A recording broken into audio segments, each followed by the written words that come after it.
En el camino he aprendido a disfrutar es el poder no nada más compartir cada domingo la palabra de Dios, sino también el poder tener la oportunidad durante la semana de prepararme.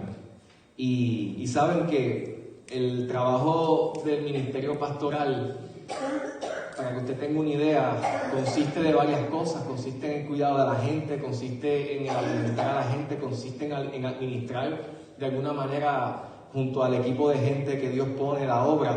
Pero una de las cosas que más disfruto es poder adentrarme un poquito en la palabra para poder compartirla a ustedes cada domingo. Y así como soy enriquecido al compartirla con ustedes, soy súper enriquecido al exponerme a ella mientras me preparo. Por lo que le invito a que, como bien ya tenemos en el tema que hemos estado compartiendo durante la pasada semana y esta, dedicaré algunas semanas a compartir acerca de algunas convicciones cristianas, convicciones bíblicas que es importante que nosotros tengamos fundamentadas y basadas. ¿Saben por qué? Porque como hablábamos la semana pasada, los que estuvieron quizás esto les sirva de recordatorio. Vivimos en una dinámica de vida en donde normalmente es lo que predomina, caminamos según nuestras preferencias y no necesariamente según nuestras convicciones. Y no es compatible, como bien ya hemos mencionado, que aquellos que hemos decidido seguir a Jesús caminemos bajo la autoridad o bajo el gobierno de nuestras preferencias, sino debemos caminar bajo la pauta de las convicciones. ¿Por qué? Porque Hebreos capítulo 11, verso 1 nos hace recordar que la fe es la certeza de lo que se espera, pero también es la convicción de lo que no se ve. Es por eso que la fe cristiana en su más profundo significado es una convicción, ¿okay? Y hablábamos la semana pasada acerca de la primera convicción y hoy hablaremos de una segunda que quizás tiene varios renglones, porque hoy nos dedicaremos a hablar acerca de la convicción que nos motiva a la pureza. ¿Okay? Recuerden, la convicción que nos motiva a la pureza. Y quiero que en este sentido pues vaya buscando Génesis 39, porque vamos a leer algunos versos de ese capítulo, aunque inicialmente vamos quizás a tocar algunos otros, pero ese va a ser el texto que principalmente estaremos tocando durante esta tarde que estemos juntos aquí. Pero antes dice la palabra en primera de Timoteo 5:22, lo tenemos ahí, por favor, si me lo pones te lo voy a agradecer. El apóstol Pablo, hermanos, tuvo en su corazón la determinación de sembrar la palabra y el consejo sabio en su hijo en la fe, Timoteo. Y le dijo muchas cosas. Timoteo era un pastor joven que Pablo había puesto a que cuidara algunas de las iglesias que él había fundado. Y en este momento, cuando vemos las dos cartas que Pablo le escribe a Timoteo, vemos que ellas están de forma personalizada, llenas de consejos, principalmente de consejos que Timoteo debía seguir para su vida y para el buen desempeño de él como pastor y ministro en la iglesia. Pero interesantemente hubo un consejo que Pablo le dio, que más bien un consejo fue un mandato directo, porque fue algo imperativo, donde él le dice a Timoteo en el capítulo 5, verso 22, lo tenemos ahí en la pantalla: no impongas con ligereza las manos a ninguno, ni participes en pecados ajenos. Más bien consérvate puro. Y hermanos, el apóstol Pablo dedicó 2 de sus cartas para esto, para dirigirse a su hijo en la fe Timoteo, animarle, pero también para darle instrucciones específicas que le iban a ayudar a él a cómo conducirse en su vida y en su ministerio. Y si nosotros miramos las cartas, notaremos esa realidad. Muchas instrucciones, pero hay una que es la que acabamos de mirar ahora mismo, que es la que con contundencia en el capítulo específicamente 5 se hace mencionar. Sin embargo, como nosotros miraremos hoy en este tiempito que esté aquí con ustedes, la pureza, hermanos, no es algo que ocurre en el vacío. La pureza no es algo que ocurre en el vacío. La pureza es el resultado de profundas convicciones que nos motivan a considerar tal cosa como un valor a seguir. Es por eso, hermanos, que nosotros necesitamos ser creyentes que, basados en convicciones, nos movamos en nuestra dinámica diaria, para que nuestra vida no sea una que accidentadamente vaya en pos de preferencia, sino dirigida por convicciones. Vivimos en una sociedad, hermanos, en una cultura que menosprecia y considera poco importante el asunto de la pureza. ¿Usted se ha dado cuenta? Lo considera como algo pasado de moda, y es por eso que en todos los aspectos, principalmente en el aspecto moral, ¿okay? En el aspecto de la moralidad, vemos que estamos en una cultura que ha menospreciado los valores morales, que quizás hace muchos años eran un dado, un establecido para nuestros abuelos. Hay cosas que en este tiempo nuestros abuelos considerarían como una vergüenza, aun si no fueran creyentes, porque había unas bases en la cosmovisión de la cultura, influenciada por los valores de la tradición judeocristiana, que poco a poco se han ido desvaneciendo. Y es por eso que nosotros entonces ahora vivimos en una cultura que menosprecia la pureza, que no la considera como importante, y que en efecto, hermanos, no la tiene como un valor a seguir. Pero yo les digo en esta tarde, y estoy totalmente convencido de que esta es la realidad, de que solo se deseará la pureza en el aspecto moral cuando se tenga como prioridad la gloria de Dios. Solamente cuando se tenga como prioridad la gloria de Dios, cuando se tenga como enfoque el que yo vivo para la gloria de Dios, yo vivo para que la fama de Dios se haga evidente, yo vivo para que los valores del reino de Dios sean conocidos. Solamente si esa es la prioridad de tu vida, tú vas a considerar la pureza como un valor a seguir. ¿Por qué? Porque la pureza, desde una perspectiva humana, te va a privar de ciertos placeres que a lo mejor pueden ser momentáneos, pero nuestra cultura los considera como que tú te deberías dar el permiso de dártelos. Aunque la Biblia nos enseña que no necesariamente puede que estén en línea con la verdad de Dios. Y hermanos, en un mundo que no reconoce la gloria de Dios como algo que reconocer, como algo que entender como importante, se hace necesario que entonces nosotros podamos hacer la diferencia. Por eso cuando vamos a Génesis capítulo 39, nosotros nos encontraremos con un ejemplo bien interesante, y es el ejemplo de José. Miraremos el ejemplo de José, de este joven imperfecto, porque sabemos que José no era Jesús.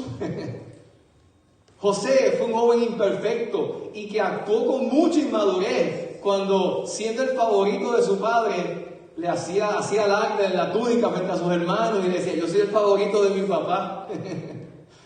Y eso obviamente provocó que los hermanos lo odiaran al punto de que lo vendieron, querían matarlo. Solamente uno dijo: no lo matemos, mejor lo vendamos, mejor vamos a venderlo.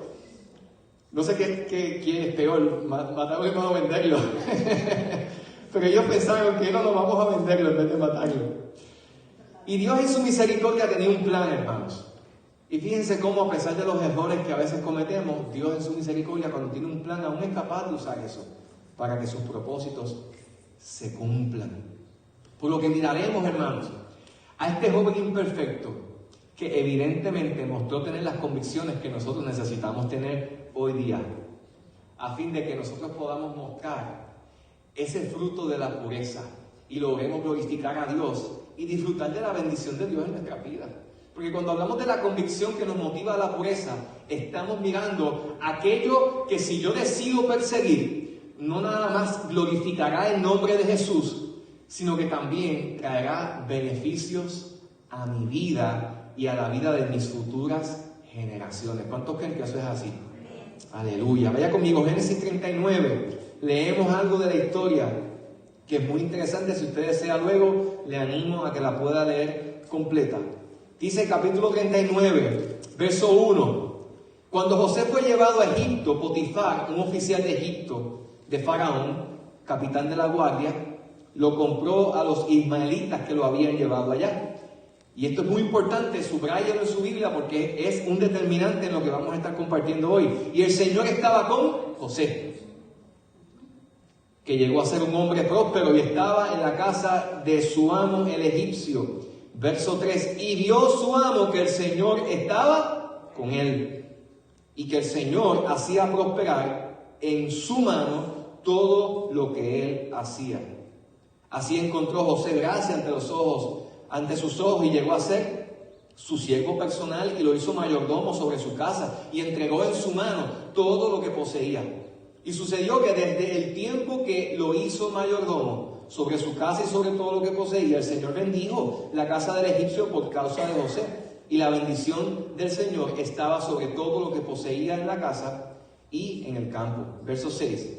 Así que todo lo que poseía lo dejó en manos de José y con él allí no se preocupaba de nada, excepto del pan que comía. Y era José de gallardía figura, de hermoso parecer, era un tipo apuesto y muy elegante.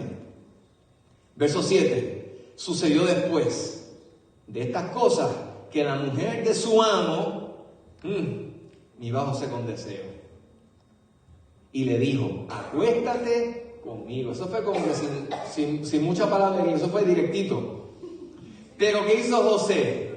Pero él rehusó y dijo a la mujer de su amo, estando yo aquí, mi amo no se preocupa de nada en la casa y ha puesto en mi mano todo lo que posee. No hay nadie más grande que yo en esta casa y nada me ha rehusado excepto a ti, pues tú eres su mujer. Le digo, puedes encargarte de todo y administrar todo menos mi mujer. ¿Cómo entonces, dijo José, cómo entonces iba yo? Y esta frase, hermanos, subráyela en su Biblia ahí, destáquela porque vamos a ir a ella ya mismo. ¿Cómo entonces iba yo a hacer esta gran maldad y pecar contra Dios? Y ella insistía a José. ¿Y sabes qué? ¿Qué dice ahí? Insistía como day by day, día tras día, porque resistir la tentación un día, eso es algo que cualquiera de nosotros puede hacer, pero vivir resistiéndola por un largo periodo de tiempo no es tan fácil. Pero él, ¿qué hizo? No accedió a acostarse con ella o a estar con ella. Pero sucedió un día que él entró en casa para hacer su trabajo y no había ¿qué? Ninguno de los hombres de la casa allá adentro, o sea que estaba solito. Entonces ella lo asió de la ropa, lo agarró por la ropa, diciendo, acuéstate conmigo. Mas él le dejó su ropa en la mano y salió huyendo afuera. El resto de la historia señala lo que todos nosotros sabemos, ¿verdad? La mujer comenzó a gritar, dijo, este hebreo que han traído aquí quiso abusar de mí, me invitó a acostarme que me acostara con él y todo lo demás. Cuando el esposo lo supo, lo metió en la cárcel. La historia continúa, pero no vamos a seguir, solo nos quedaremos ahí. Cuando miramos esta historia, hermano, muy interesante, José, después de haber sido vendido por sus hermanos, las circunstancias lo llevaron a este momento, a la casa de Potifar, un oficial de Faraón. Cuando miramos los versos del 1 al 6 principalmente, estos versos destacan un aspecto muy interesante de la historia. ¿Cuál es ese aspecto? El hecho de que el Señor estaba con José. Lo menciona en 2 ocasiones. Señala el hecho de que lo que parecía distintivo en este joven, además de ser un joven apuesto y elegante, era que el Señor, Jehová Dios, estaba con él. Y ese era el factor que hacía que él prosperara o tuviera el favor que tenía en todo lo que él hacía. Y esa realidad era la que marcaba la diferencia en José. Sin embargo, el hecho de que el favor de Dios estuviera sobre José en este caso, no significó que éste sería librado de tener que enfrentar dificultades. Y eso nosotros lo vemos aquí, porque contar con el favor de Dios no es una vacuna que te va a librar a ti de tener que enfrentarte a desafíos, a pruebas, inclusive a fuertes tentaciones como las que este chico se enfrentó. Y en esta ocasión, precisamente, le tocó tener que enfrentar una que de seguro no fue muy fácil. Una prueba que yo le llamo la prueba de la pureza. Porque, escucha bien, los valores morales alineados a la fe cristiana principalmente o en general, que tú has creído y has adoptado, cada día serán de forma más agresiva puestos a prueba. Puestos a prueba. Y de hecho, si no te has sentido, empezarás a sentirte que te encuentras en la minoría. Porque vivimos en una cultura que está queriendo redefinir las cosas valiosas que debemos considerar como importantes y que nos deben definir como individuos, que nos deben definir como comunidad. Los valores que deben definir a un hombre de verdad están siendo definidos. Los valores que se supone que definan la feminidad están siendo desafiados. Los valores que definen a un joven de verdad están siendo desafiados constantemente, divorciándose de los principios de Dios. Pero aquí nos encontramos con un joven que en el momento más crucial, donde tuvo la oportunidad de poder, aun cuando parece que nadie estaba alrededor, ceder a sus convicciones, no obstante, escogió más bien agradar a Dios antes que agradarse a sí mismo. Y esa es la razón, hermanos, por la cual nosotros entonces estamos viendo y enfrentándonos a lo que vivimos hoy día. Estamos enfrentándonos a la realidad del hecho de que uno de los valores más altos que se han elevado al rango en el que se supone que estaría se ha elevado el de la autocomplacencia. Se ha elevado el de vivir para el placer propio. Eso le llaman una cultura hedonista. Una cultura centrada en el placer. De hecho, la cultura hedonista, que no es algo nuevo, es algo que es tan antiguo como el ser humano, es aquella que centra su objetivo de vida y que aún logra considerar como bueno, aun cuando moralmente y bíblicamente no lo sea, todo aquello que me produzca algún tipo de placer. Y es por esa razón, hermanos, que nosotros como iglesia, como creyentes, si queremos ser lo que Dios quiere que seamos, siendo tú, trata de mirarte a ti mismo como hombre, como mujer, como esposa, como madre soltera, como hombre soltero, como joven de escuela intermedia, primaria, como universitario. Si tú no te miras a ti mismo como una persona que su prioridad debe ser honrar a Dios antes que a sí mismo, pues entonces el fruto de la pureza nunca llegará a ser algo que tú logres disfrutar en tu vida. Y la bendición de Dios, hermanos, hay bendiciones de Dios que son incondicionales. Incondicionales. Pero hay bendiciones de Dios que no son incondicionales. Y que son el resultado también de nuestra obediencia. Y de aquello que sembramos. La Biblia dice, y Gálatas capítulo 6 señala que nosotros no podemos tratar de engañar a Dios, porque Dios no puede ser burlado. Todo lo que el hombre sembrare, esto también cosechará. Si tú siembras para las pasiones de tu propia carne y de tu naturaleza pecaminosa, para tus deseos, si tus deseos son Señor sobre tu vida, gobiernan tu vida, si tú vives para eso, la cosecha que tú vas a tener es una de corrupción. Pero si tú siembras para los deseos que el Espíritu Santo pone en la vida de aquellos que le pertenecen a Jesús, ¿cuántos le pertenecen a Jesús aquí? ¿Cuántos de los que están aquí su corazón le pertenece a Jesús? Si tu corazón le pertenece a Jesús, yo te quiero decir que entonces tú debes vivir para complacer los deseos de aquel que te amó primero. Y si tú quieres vivir una vida centrada, una vida de propósito, una vida que pueda ser lo que Dios quiere que sea, luz, sal, esperanza, no nos podemos conformar a este mundo. Y eso es lo que José representa aquí. José representa aquí el perfil de lo que no se supone que ocurra humanamente hablando. Porque humanamente hablando, si un joven tiene la oportunidad de poder disfrutar de lo que de momento aquí parece que José podía haber tenido la oportunidad, pues de momento el que se haya resistido y haya escogido honrar a Dios y ser leal a Dios antes que a sí mismo, pues entonces no representará o no nos hace entender a nosotros que eso es lo que la norma quizás determina que se haga. Pero vemos en José el ejemplo de un chico que podríamos pensar, un chico raro. Un chico raro. Porque la pureza, hermanos, es rara. Es weird. En este mundo, la pureza. Una mujer que se guarde para Dios moralmente, en el aspecto sexual. Un hombre que se guarde sexualmente para Dios y para su esposa. Y si no está casado, hasta que se case.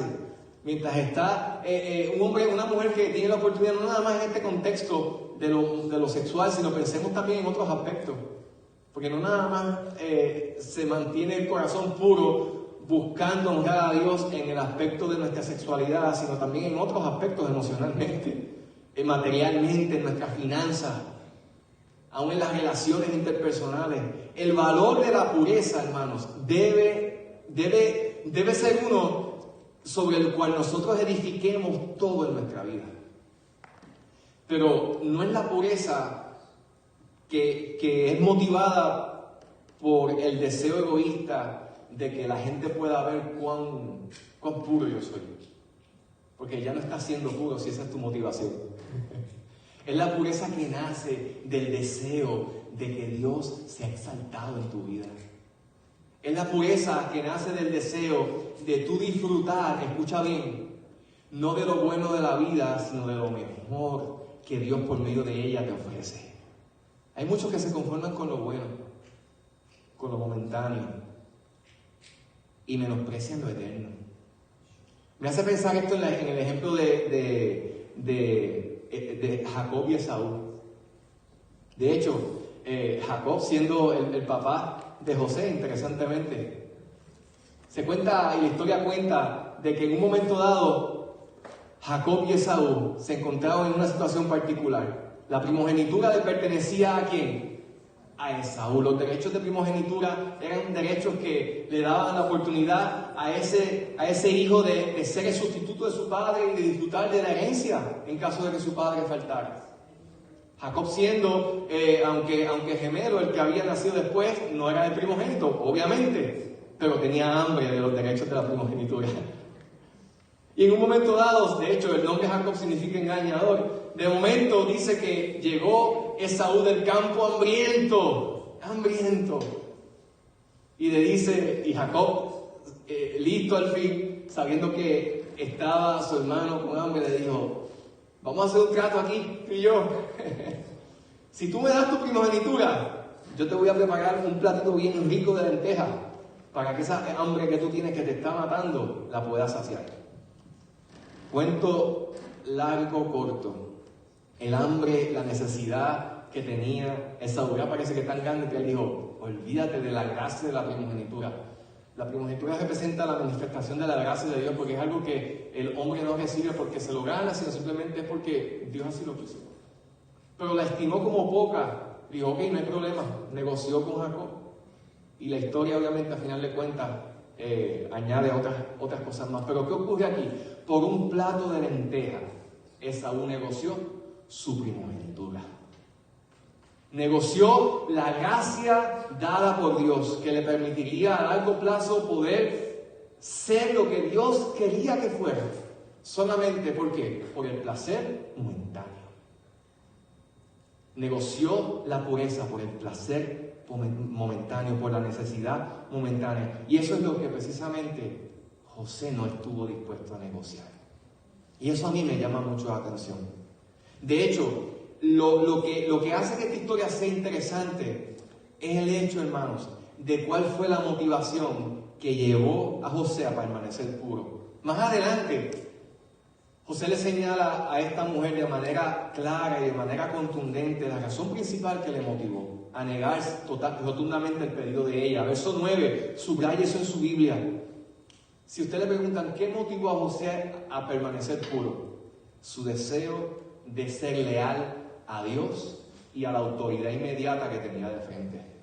Fíjate, hermano, que cuando se tiene una noción correcta en relación a Dios, se hace más fácil honrar a las autoridades visibles. Hay gente que tiene muchos problemas con la autoridad, por distintas razones. Tienen problemas con todo el mundo menos con su pastor. Eso pasa aquí. O sea, aquí nadie tiene problemas con el pastor, pero tienen problemas con el jefe, tienen problemas con todas las autoridades. Estoy bromeando. Yo sé que hay gente que puede que sí tenga problemas. Y eso es normal.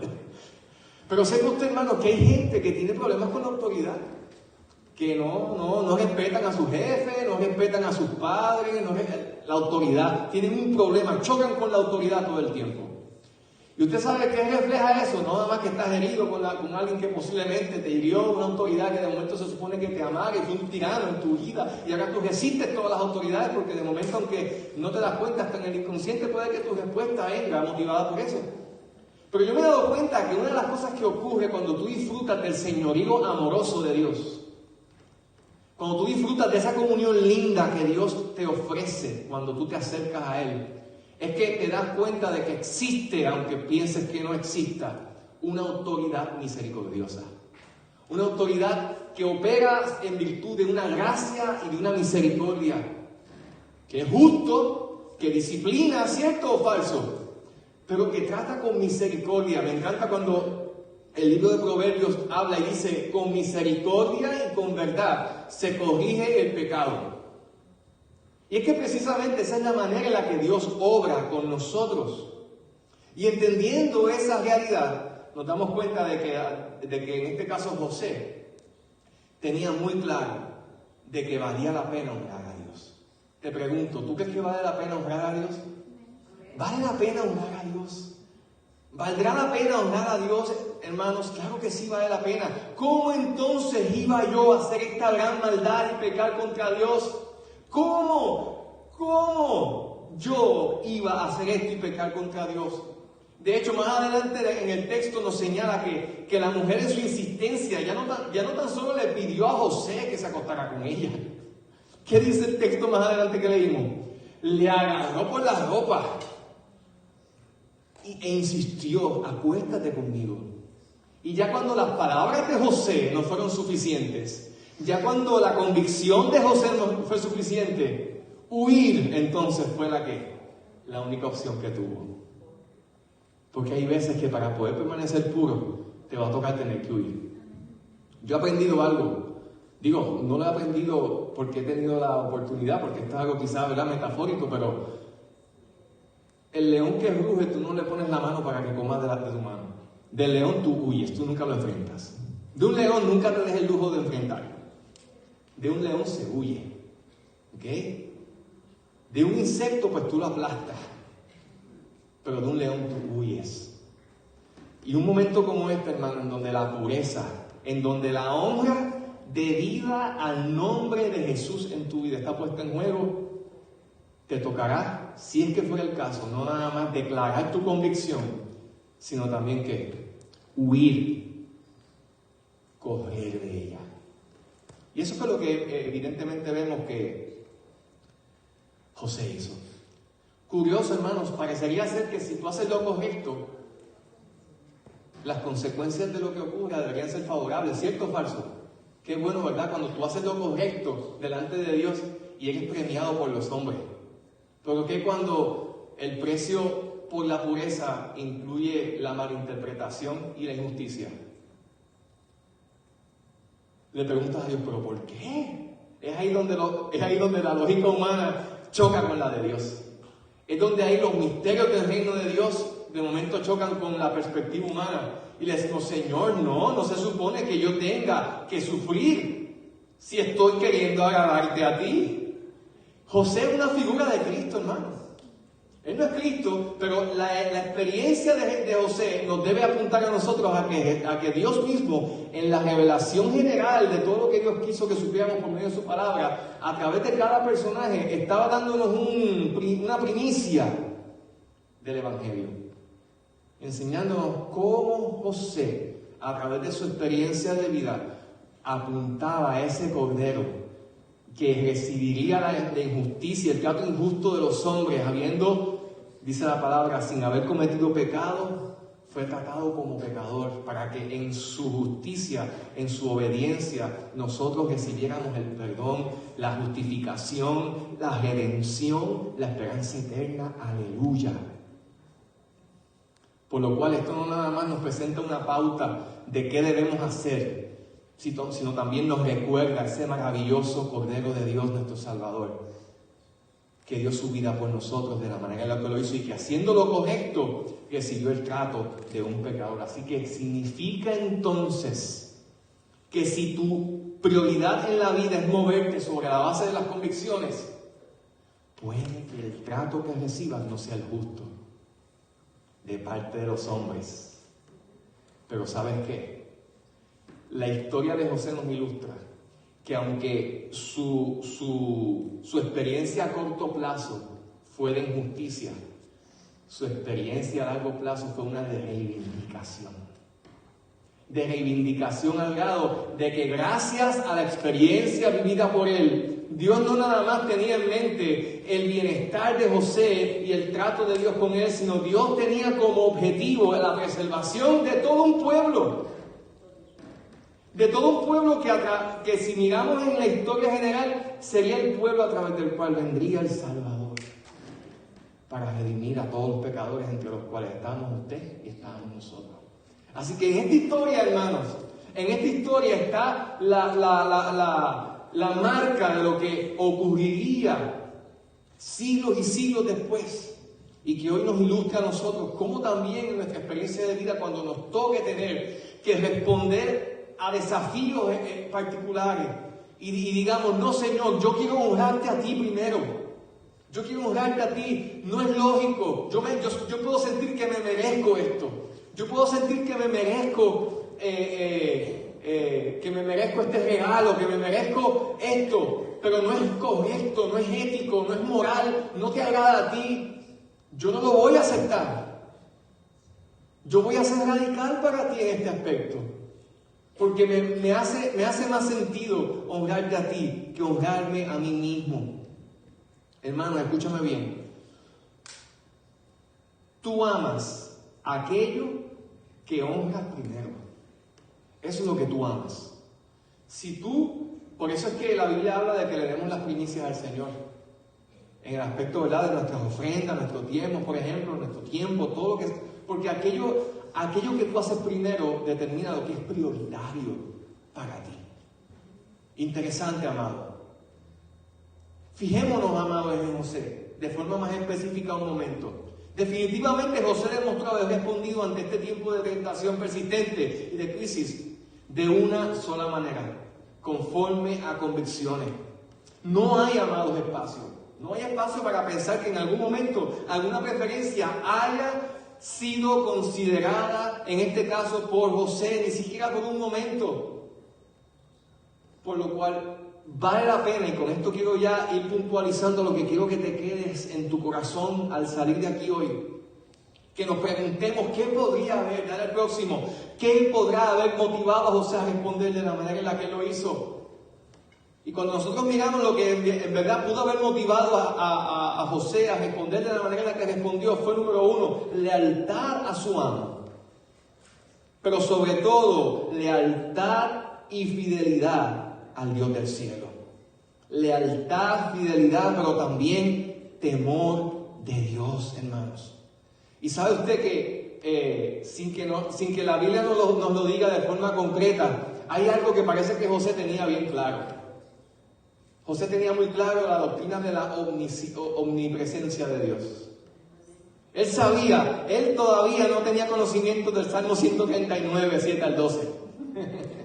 No tenía conocimiento posiblemente. ¿A dónde huiré de tu espíritu? ¿A dónde me esconderé de tu presencia? Si me fuera a los cielos, ahí estás tú. Si en lo más escondido yo llegara a estar, aún allí tu mano me alcanzará. Lea el Salmo 139, 7 al 12. Donde se presenta un despliegue maravilloso de la realidad de la naturaleza omnipresente de Dios. José sabía que el amo no estaba allí, los hombres que guardaban la casa no estaban allí, solamente estaba él y la esposa de su amo. Pero él sabía que había un tercero, y ese era Dios. No importa dónde tú te metas, nunca vas a estar tan lejos del alcance de la presencia de Dios. Dios te ve. Y Dios te ve, hermanos, y para aquel que vive para agradar a Dios, eso es una razón de gozo y alegría, porque sabes que siempre tienes a alguien que te cuida, alguien que te dirige, alguien que te acompaña, porque tú puedes sentirte solo, pero nunca lo estarás si Jesús es el Señor de tu vida. Pero para aquel cuya prioridad en la vida no es honrar a Dios, eso representa un fastidio. Y por eso, amado, ¿qué vemos que nuestra cultura hace? Nuestra cultura quiere eliminar a Dios. Eliminar a Dios. Eliminar los valores del reino. Ponerlos en tela de juicio. ¿Por qué? Porque no es posible que tú puedas vivir teniendo una voz que te dice, aquí estoy, y poder hacer lo que quieres de forma tranquila y sin problema. Y esa voz nuestra cultura la quiere callar. La piedra, dijo Jesús, citando a los profetas, que fue despreciada, ha venido a ser cabeza de ángulo. Piedra que hace tropezar a los que no creen. ¿Qué tú haces con lo que te hace tropezar en tu casa? Lo dejas ahí y haces un monumento. Dices, ay, esta es la piedrita que me hace tropezar. Déjame poner un adorno aquí bien bonito para que la gente sepa que esta es la piedra que me hace tropezar. ¿Qué tú haces? La quito y la desecho, la rompo. Pero fíjense que el texto dice algo bien interesante y dice, la piedra que los edificadores han desechado ha venido a ser cabeza de ángulo. Y para el que cree es preciosa. Para el que cree es preciosa porque es el fundamento, es la piedra angular. La piedra angular, yo no sé mucho de construcción, pero una piedra angular representa esa parte en el fundamento en donde dos paredes se unen. Es importante ese fundamento donde la piedra angular sostiene esa edificación. Ese es Jesús. Esos son los valores del reino. Esa es la pureza para nosotros, si es que deseamos honrar a Dios. Por lo cual, tomando en cuenta, hermanos, el ejemplo de José, podríamos afirmar que el principio de la pureza será probado de diversas maneras en nosotros, no nada más como lo fue en el caso de José.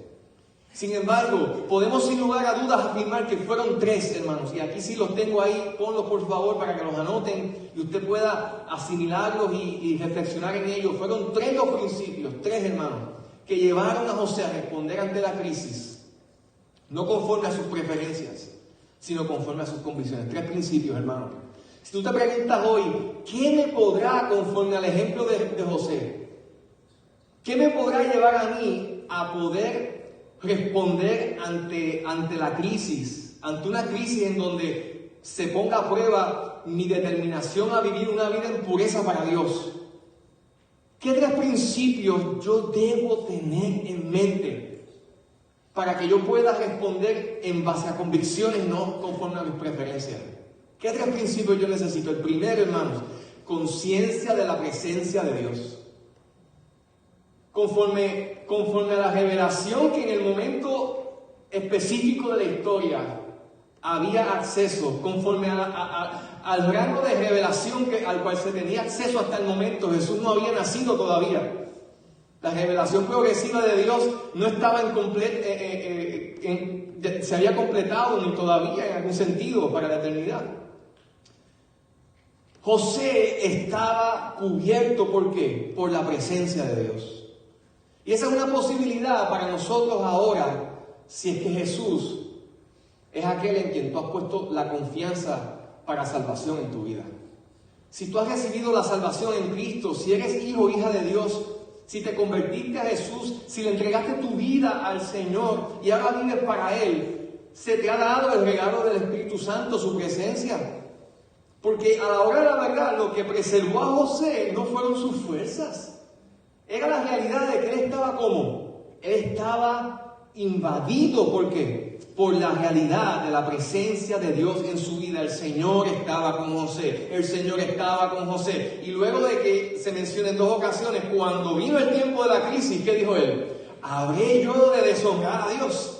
Él tenía en mente en el momento de la crisis a quién? A Dios en su vida. Significa que la conciencia de la presencia de Dios es lo único que te va a conducir a ti a huir de la tentación y a escoger, sea cual sea la lucha que enfrentes, por obedecer a Dios cuando eso ocurra. Lo segundo que llevó a José a responder no en base a preferencias, sino en base a convicciones, fue un profundo sentido de lealtad a la autoridad visible e invisible.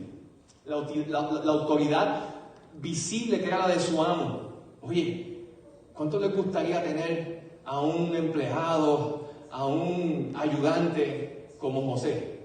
Oye, que tú te vayas de vacaciones y ese hombre ahí es como si tú estuvieras. No, mira, tú haz lo que, ve, llévalo a mi casa porque ahí está Miguel, y Miguel es como si yo estuviera allí. Así era José, la confianza.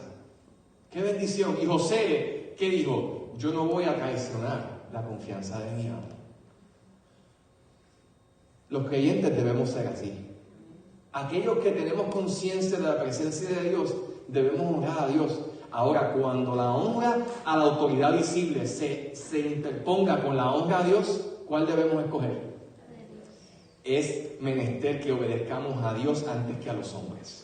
Ahora, ¿hasta cuándo yo obedezco la autoridad terrenal? ¿Hasta cuándo? Hasta que ella se interponga con los principios de Dios. Es como el gobierno, igual también con el gobierno, la autoridad gubernamental. Dios pone, sí, Romanos 13, pero ¿hasta dónde? ¿Hasta dónde? Hasta donde los principios de Dios se interponen. Yo tengo la obligación de honrar la autoridad terrenal. Pero en el momento donde se interpongan, no. Jesús es el Señor, no César. Amén. Jesús es el Señor.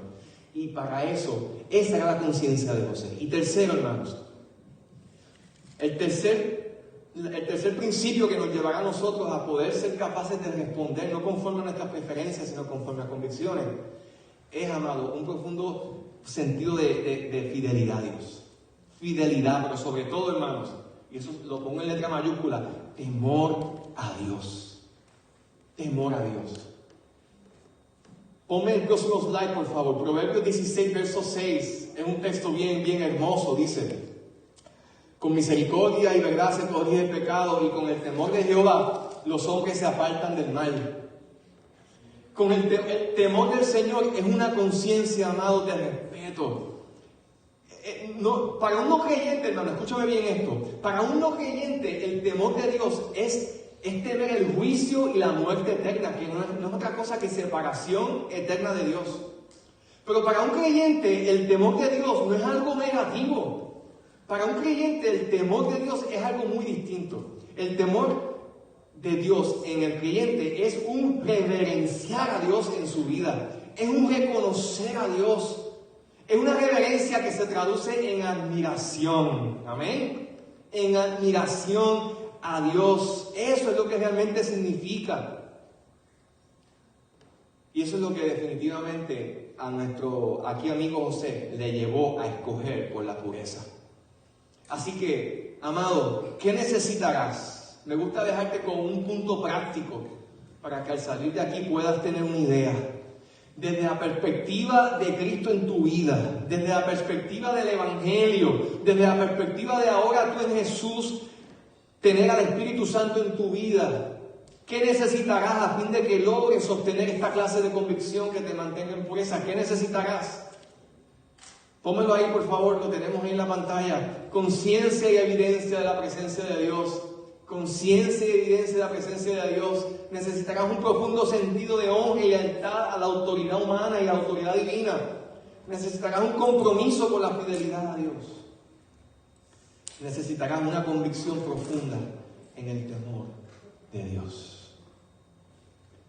Les dejo con este Salmo 24. Está ahí en la pantalla. Verso 3 al 6. Quiero decirte que Jesús, por medio de su sacrificio y de su obra, a través de su muerte y resurrección, ha hecho posible para todos aquellos que pongan su confianza en Jesús, no en ellos mismos, para la salvación. El que lo que dice el Salmo 34 sea una realidad para nosotros, una posibilidad. Dice: ¿quién subirá al monte de Jehová? ¿Y quién entrará en su lugar santo? El limpio de manos y puro de corazón, el que no ha elevado su alma a cosas vanas, ni jurado con engaño. Él recibirá ¿qué? Oh, ¿cuántos quieren bendición del Señor? Pues podríamos decir una ola. Pues todos queremos la bendición del Señor. Escoge la pureza. Escoge la pureza en el poder del Espíritu Santo. Y experimentarás la bendición de Dios. Quizás no ahora, porque en el Evangelio la semilla tiene que morir. quebrarse para que haya un fruto. Él recibirá bendición de Jehová y justicia del Dios de salvación. Tal es la generación de los que le buscan, de los que buscan tu rostro, oh Dios de Jacob. Al orar, mientras yo dirijo este tiempo de oración, ya habiendo terminado, te invito a que tú inclines tu rostro ahí donde estás y a que le pidas al Espíritu Santo que examine tu corazón. Porque ante la verdad que hoy hemos recibido, es menester que nosotros vengamos al Señor con humildad y le digamos: Señor, examíname. Examínanos, Padre. Mira nuestro corazón, Señor. Perdónanos, Padre. Perdónanos si por buscar nuestra conveniencia, nuestra comodidad, nuestro placer, quizás el reconocimiento de los demás. Perdónanos, Señor, si por buscar sentirnos valiosos e importantes te hemos deshonrado, hemos desobedecido tu palabra, le hemos dado lugar a la impureza en nuestra vida. Perdónanos, Señor, cuando aún quizás en lo oculto, pensando que nadie nos está viendo, hemos hecho lo que sabemos que a ti no te agrada. Perdónanos, Señor, por quizás no haber tenido una conciencia clara de tu naturaleza, al pensar lo que dice tu palabra de que tú, Señor, eres omnipresente y no nos podemos esconder de ti. Queremos agradarte, Señor. Queremos agradarte, porque sabemos que una vida bendecida es una vida que tiene como base de convicción el deseo de agradarte. Señor, vemos en el ejemplo de José esa pauta, de forma imperfecta, pero vemos en Jesús, en tu Hijo Jesús. Vemos la maravilla del hombre que enfrentó, Señor amado, la tentación, la dificultad, la prueba, de una forma similar a la que nosotros enfrentamos, pero venció de forma perfecta sobre ella, dándonos ahora la posibilidad de nosotros, por su victoria, ahora también tener el poder para vencer sobre todo aquello que pueda limitarnos, de poder disfrutar, Señor, de tu bendición, mientras te agradamos y mientras disfrutamos de todo lo que tú, Señor, tienes preparado para nosotros. Perdónanos, Dios, cuando hemos juzgado tu voluntad por el hecho de lo que quizás hemos tenido que enfrentar al obedecerla. Quizás, Señor, hemos tenido que enfrentarnos a restricciones por obedecerte. Quizás hemos tenido que enfrentar limitaciones económicas. Quizás hemos tenido que decir que no a un trabajo que a lo mejor nos generaría más ingresos, pero no te honra lo que quizás estaríamos haciendo. Señor, perdónanos, Señor amado, cuando hemos pretendido que los medios, Señor, justifican, o que el fin, Señor, justifica los medios. Cuando esos medios, Señor, están en oposición a los valores del reino, a los valores bíblicos que tú nos has llamado a abrazar, Señor. Se espera, Padre bueno, y lo vemos en tu palabra, que nosotros vivamos bajo esa pauta. Perdónanos cuando hemos vivido como incrédulos, profesándote fe. Hoy tú nos corriges en amor por medio de esta palabra, porque deseas nuestra bendición. Y la bendición, Señor, se encuentra, como dice el Salmo 24. ¿Quién subirá al monte de Jehová? El limpio de manos y puro de corazón, el que no ha elevado su alma a cosas vanas ni jurado con engaño. Perdónanos por haber elevado nuestra alma a cosas vanas. Perdónanos por haber elevado nuestra alma al engaño, por haber cedido a la mentira. Señor, perdónanos cuando hemos abrazado los valores de este mundo. Señor amado, cuando van en oposición a los valores del reino, levanta, Señor, de entre nosotros un grupo de creyentes, Padre, que ame la pureza, que viva sobre el fundamento de la convicción de la pureza, en el nombre de Jesús. En el nombre de Jesús. Ahí órale en tus propias palabras al Señor. Y dile: Señor, yo quiero agradarte. Y si tú estás aquí hoy y no tienes a Jesús en tu corazón, si todavía tú no has venido a Cristo, todavía tú no has puesto tu confianza en Jesús como tu Salvador, no te vayas de aquí, ponte de pie y queremos orar por ti. Queremos invitarte a que recibas salvación en este día. Aleluya. Señor, te damos gracias. ¿Habrá alguien para Jesús en este día? Amén. Qué bueno. Gloria a Dios. Yolanda, acércate por favor aquí a nuestra amiga que se pone de pie y quiere recibir a Jesús. Aleluya. Gloria a Dios. ¿Habrá alguien más que quiere hoy recibir a Jesús en su vida y entregarle su corazón y decirle: Señor, yo quiero que tú seas mi Salvador, perdona mis pecados, yo he vivido en rebeldía contra ti? En confianza puedes hacerlo ahí donde estás. Vamos a orar por ti. Tu nombre, por favor. Silvia. Silvia, qué bueno, nos gozamos de que hoy tú quieras entregarle tu vida a Jesús. Ahí vamos a orar por ti. Nuestra hermana Yolanda te va a guiar y vamos a orar por ti. Amén. Qué bueno. Oramos. Claro que sí. Claro que sí. Mi hermano, ¿tú puedes acercarte por favor allí a la hermana? Gala, por favor, y oremos por Gala. Gala, we are glad that you are here with us today. We are happy because you are here. And the best decision that we can make in this life is to surrender our hearts to Jesus. He came in our behalf to give his life as sacrifice so that we can receive his forgiveness. And in the power of his resurrection, we can live in a new life because he can give his presence to us when we ask him for his forgiveness. And we invite you to do that today in faith. Amen. Oramos y por favor guíenles a ellas en la oración. Padre, te damos gracias, te bendecimos y oramos, Padre, por Gala. Oramos, Señor amado, por nuestra otra amiga, Silvia, que hoy, Señor, desean invitarte a que vengas a sus corazones. Oramos por ellas, Señor, pidiendo que tu Espíritu Santo se derrame en sus vidas. Ellas hoy toman la decisión, Señor, de seguirte, de poner su confianza en ti, Señor, aceptando que en tu muerte, Señor, ellas han recibido el perdón de sus pecados y reconociendo que en el poder que levantó a Cristo entre los muertos, ahora ellas pueden caminar en una vida nueva, en el nombre de Jesús. Oh, en el nombre de Jesús te pedimos, Padre Celestial, que tú derrames de tu gracia y que a partir de este momento podamos ver a Gala y a Silvia servirte, Señor amado, con gozo, con alegría, en libertad, Señor, porque tú, Padre bueno, eres el Dios que perdona nuestro pasado, le das propósito a nuestro presente y nos das esperanza para nuestro futuro, Señor. Padre, que esa realidad ellas la puedan vivir en carne propia para tu gloria.